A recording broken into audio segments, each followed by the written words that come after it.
Assalamualaikum warahmatullahi wabarakatuh. Baiklah, di sini saya Raka Fauzan dengan NIM C1C025112.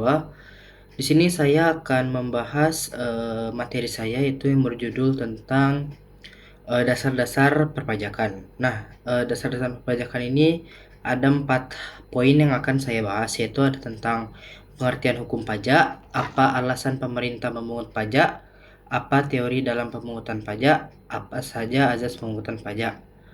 Nah, kita mulai dari yang pertama, yaitu ada pengertian hukum pajak. Di sini pengertian hukum pajak menurut Adren Sutedi SH 2011. Hukum pajak itu adalah keseluruhan dari peraturan-peraturan yang meliputi wewenang pemerintah untuk mengambil kekayaan seseorang dan menyerahkannya kembali kepada masyarakat melalui kas negara. Sehingga hukum pajak tersebut merupakan hukum publik yang mengatur hubungan negara dan orang-orang atau badan-badan hukum yang berkewajiban membayar pajak. Nah, pengertian hukum pajak ada banyak, yaitu ada menurut para ahli, yaitu ada Hartono Hadisoprapto, Sontoso Brodiharjo, Rahmat Sontare, dan yang lain-lain. Nah, kita akan bacakan pengertian menurut Hartono Hadisoprapto, yaitu hukum pajak itu adalah serangkaian peraturan yang mengatur bagaimana pajak dipungut atas keadaan atau peristiwa apa pajak tersebut dikenakan serta berapa besar atau jumlah pajak yang dikenakan. Nah, di sini untuk poin kedua yaitu ada alasan pemerintah memungut pajak.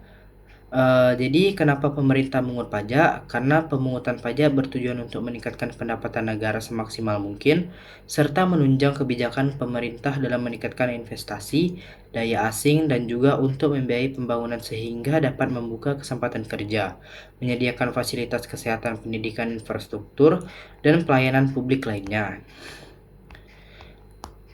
Nah, setelah itu ada hambatan pemungutan pajak. Nah, di sini ada dua, yaitu ada perlawanan pasif dan perlawanan aktif. Nah, yang perlawanan pasif itu adalah masyarakat enggan membayar pajak yang disebabkan perkembangan intelektual dan moral masyarakat, sistem perpajakan yang mungkin sulit dipahami masyarakat, dan sistem kontrol tidak dapat dilakukan atau dilaksanakan dengan baik.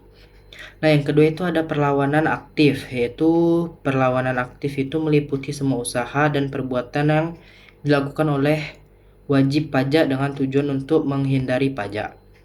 Nah, yang keempat itu ada sistem pemungutan pajak. Nah, di sini itu ketiga. Sistem pemungutan pajak itu ada 3, official assessment system, self assessment system, dan withholding system. Nah, kita bahas yang pertama itu official assessment system.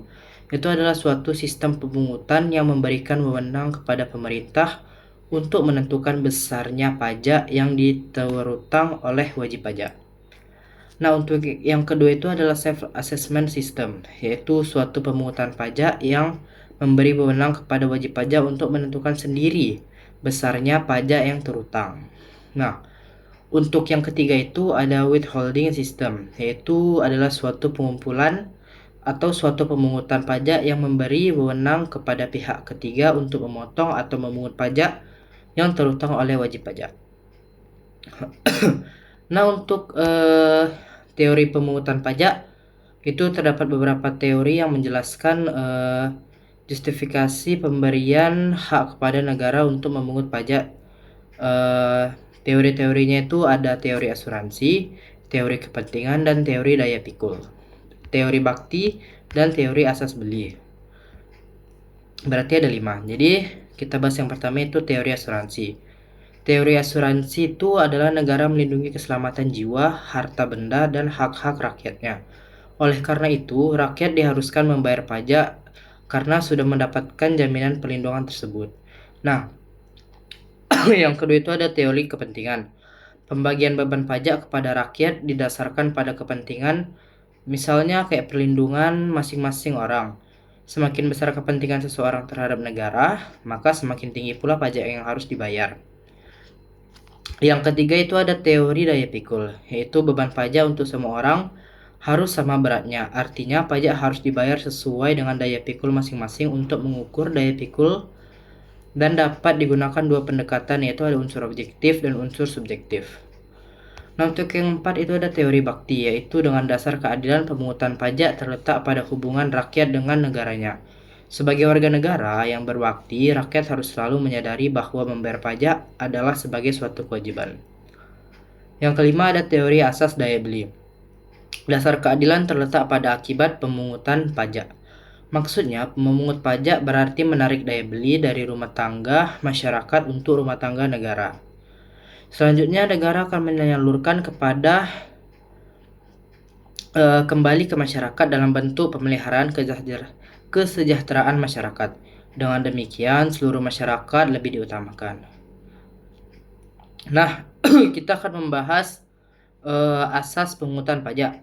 Asas pemungutan pajak ini ada 3, yaitu ada asas domisili atau asas tempat tinggal, asas sumber, dan asas kebangsaan. Kita bahas yang pertama, itu ada asas domisili atau asas tempat tinggal. Negara berhak mengenakan pajak atas seluruh penghasilan wajib pajak yang bertempat tinggal di wilayahnya, baik penghasilan yang berasal dari dalam maupun dari luar. Asas ini berlaku untuk wajib pajak dalam negeri.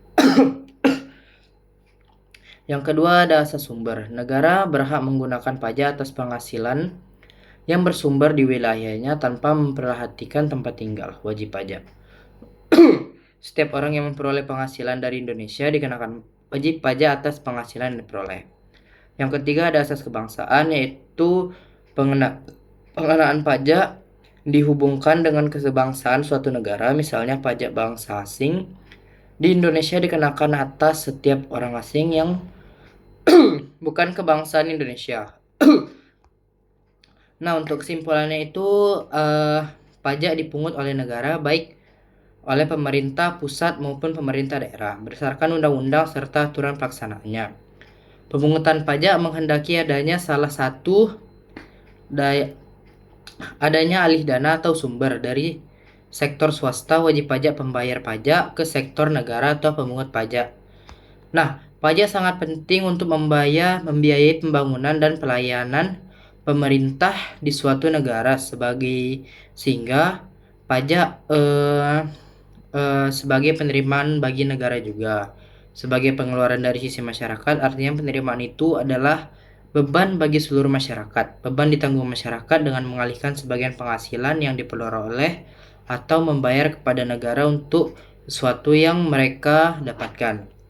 Nah, dari penjelasan saya itu, saya mengucapkan mohon maaf jika ada salah kata atau salah ucap. Terima kasih.